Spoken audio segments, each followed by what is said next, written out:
Assalamualaikum warahmatullahi wabarakatuh. Kepada yang terhormat Ibu Puspita Mailani, SPD MAK, selaku dosen pengampu mata kuliah Akuntansi Internasional, serta teman-teman semua yang menonton video ini.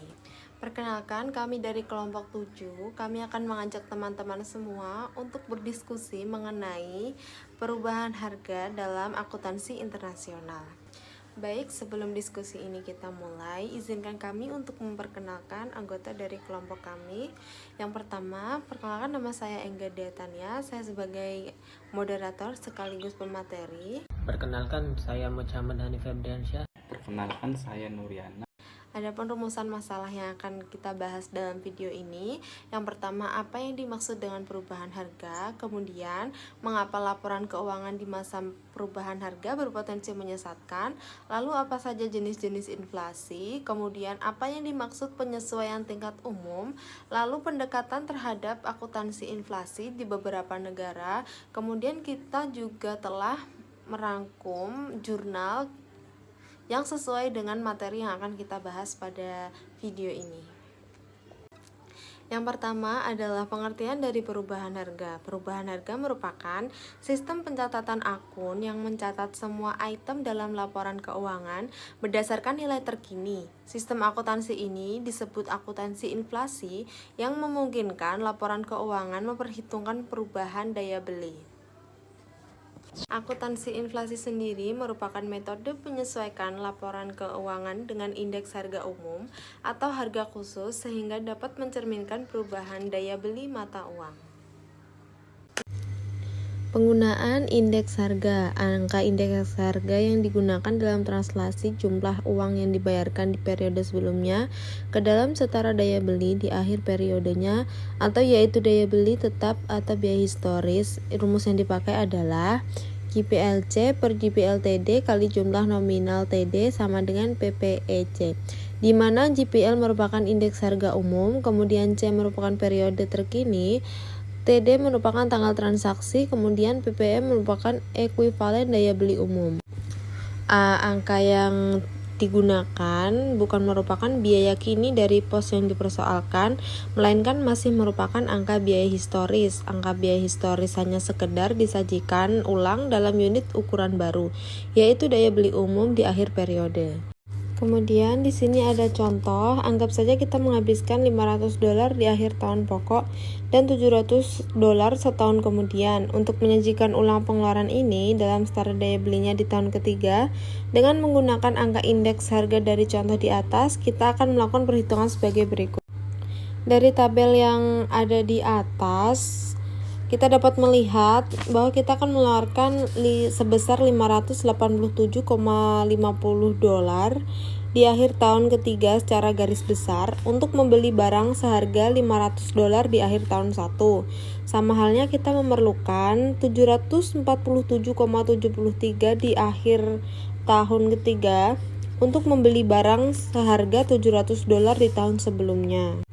Jadi, kemungkinan lain selama masa inflasi pengeluaran nominal sebesar $500 di akhir tahun 1 dan $700 setahun kemudian tidak bisa diperbandingkan jika keduanya tidak dinyatakan dalam penyebut yang sama, yakni setara daya beli umum di tahun ketiga. Jadi, angka tingkat harga yang disesuaikan bukan merupakan biaya kini dari pos yang dipersoalkan, melainkan masih merupakan angka biaya historis. Angka biaya historis hanya sekedar disajikan ulang dalam unit ukuran baru, yaitu daya beli umum di akhir periode. Nah, teman-teman, kemudian ada jenis-jenis inflasi. Yang pertama yaitu inflasi dalam negeri. Inflasi dalam negeri ini terjadi jika jumlah uang yang beredar di masyarakat lebih banyak daripada yang dibutuhkan. Inflasi ini dapat terjadi ketika permintaan pasar tetapi barang atau jasa tertentu berkurang. Maksudnya ketika persediaan barang atau jasa dalam suatu pasar itu terbatas, akan tetapi permintaan dalam suatu pasar tersebut stabil, maka disitulah terjadi perubahan harga. Contohnya di sini adalah persediaan bahan pokok seperti beras, di mana permintaan dari masyarakat yang stabil, akan tetapi terkadang stok dari pedagang ini berkurang, atau beras itu kan biasanya tergantung pada musim panen ataupun tidak panen, akan tetapi tidak mempengaruhi pada permintaan masyarakat karena semua orang pasti membutuhkan bahan pokok tersebut. Nah, disinilah biasanya harga bahan pokok tersebut mengalami kenaikan. Nah, itu yang disebut dengan inflasi dalam negeri. Jenis inflasi yang kedua yaitu inflasi dari luar negeri. Inflasi ini terjadi ketika harga barang impor yang berasal dari luar negeri semakin mahal. Hal ini menyebabkan terjadinya perubahan nilai tukar dari mata uang Indonesia ke mata uang asing. Apakah mengalami penurunan ataukah mengalami peningkatan? Selama periode inflasi, nilai aktiva yang dicatat sebesar biaya akuisisi awalnya jarang mencerminkan nilai terkininya yang lebih tinggi.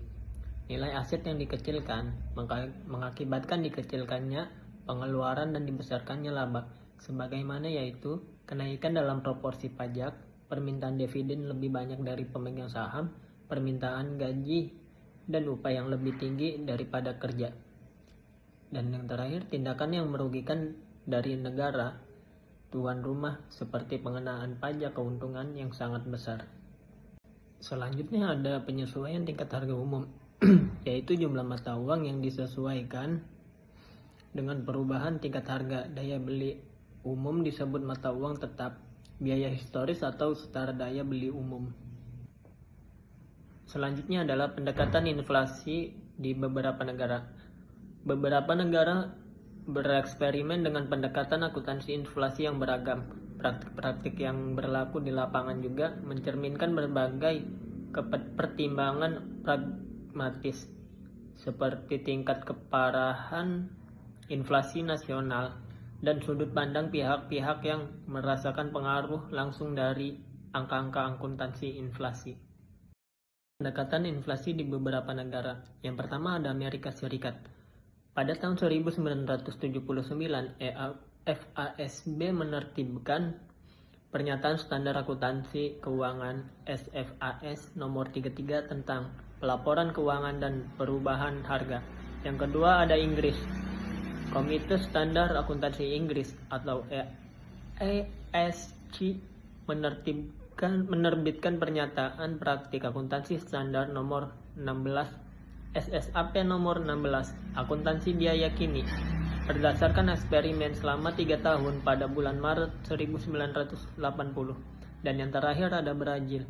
Inflasi sering dianggap sebagai bagian yang tidak terpisahkan dari dunia bisnis di Amerika Latin, Eropa Timur, dan Asia Tenggara. Mengingat pengalamannya dengan inflasi di masa lalu, pendekatan yang dilakukan oleh Brazil terhadap akuntansi inflasi sangat informatif.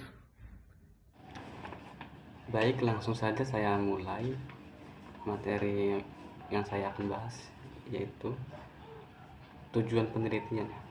Tujuan dari penelitian ini untuk mengetahui pengaruh dan besarnya pengaruh pertumbuhan ekonomi, inflasi, dan nilai tukar terhadap neraca perdagangan Indonesia dengan Cina dalam jangka pendek dan jangka panjang periode 2000 sampai 2001. Dari penelitian ini kita dapat mengetahui bahwa ada 3 faktor utama yang diteliti, yaitu pengaruh pertumbuhan ekonomi, pengaruh inflasi, dan juga pengaruh nilai tukar.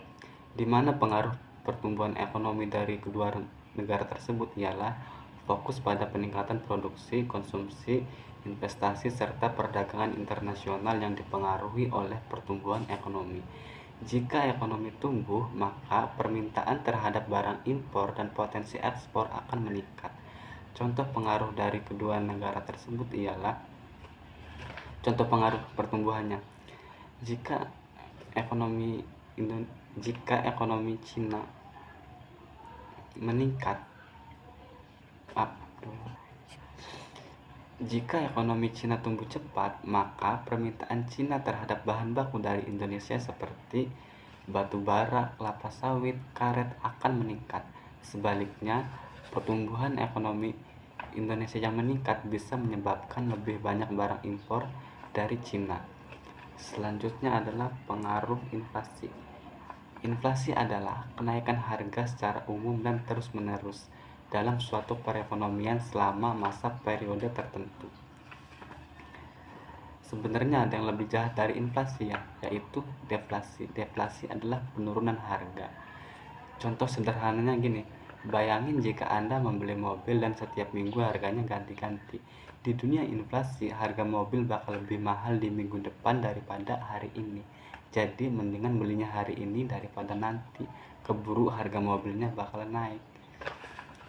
Agak ngeselinnya, tapi ekonominya berputar. Kenapa? Karena orang mau ngeluarin duit hari ini daripada nanti.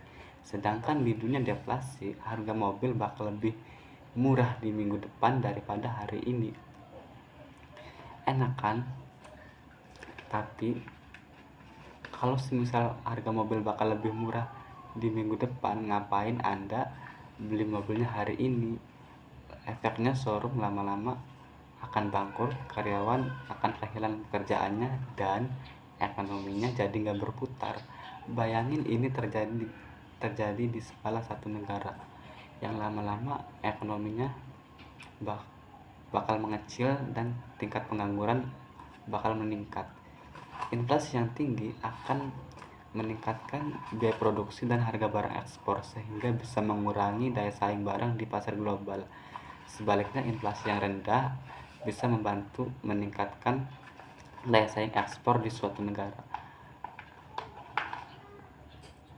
Contoh pengaruh inflasi dari kedua negara tersebut ialah jika inflasi di Indonesia naik, maka harga barang ekspor ke Cina menjadi lebih mahal dan kurang kompetitif. Inflasi di Cina yang lebih rendah dapat membuat barang-barang impor ke Cina lebih murah di pasar Indonesia.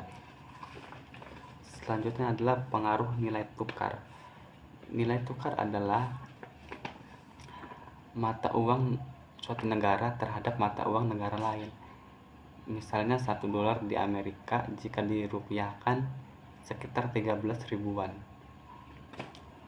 Metode penelitian ini menggunakan penelitian kuantitatif dengan data sekunder deret waktu dan dari periode tahun 2000 hingga 2001. Variabel dependen adalah neraca perdagangan Indonesia-Cina, sementara variabel independen meliputi pertumbuhan ekonomi, inflasi, dan nilai tukar. Sumber data berasal dari laporan Badan Pusat Statistika, World Bank, Incomtrade, serta jurnal ilmiah buku dari website Hasil penelitiannya, dalam jangka pendek pertumbuhan ekonomi memengaruhi neraca perdagangan Indonesia dengan Cina secara negatif karena kenaikan pertumbuhan ekonomi diikuti oleh meningkatkan impor barang dari Cina, melebihi ekspor dan menyebabkan defisit perdagangan. Namun dalam jangka panjang hubungan menjadi positif karena adanya peluang yang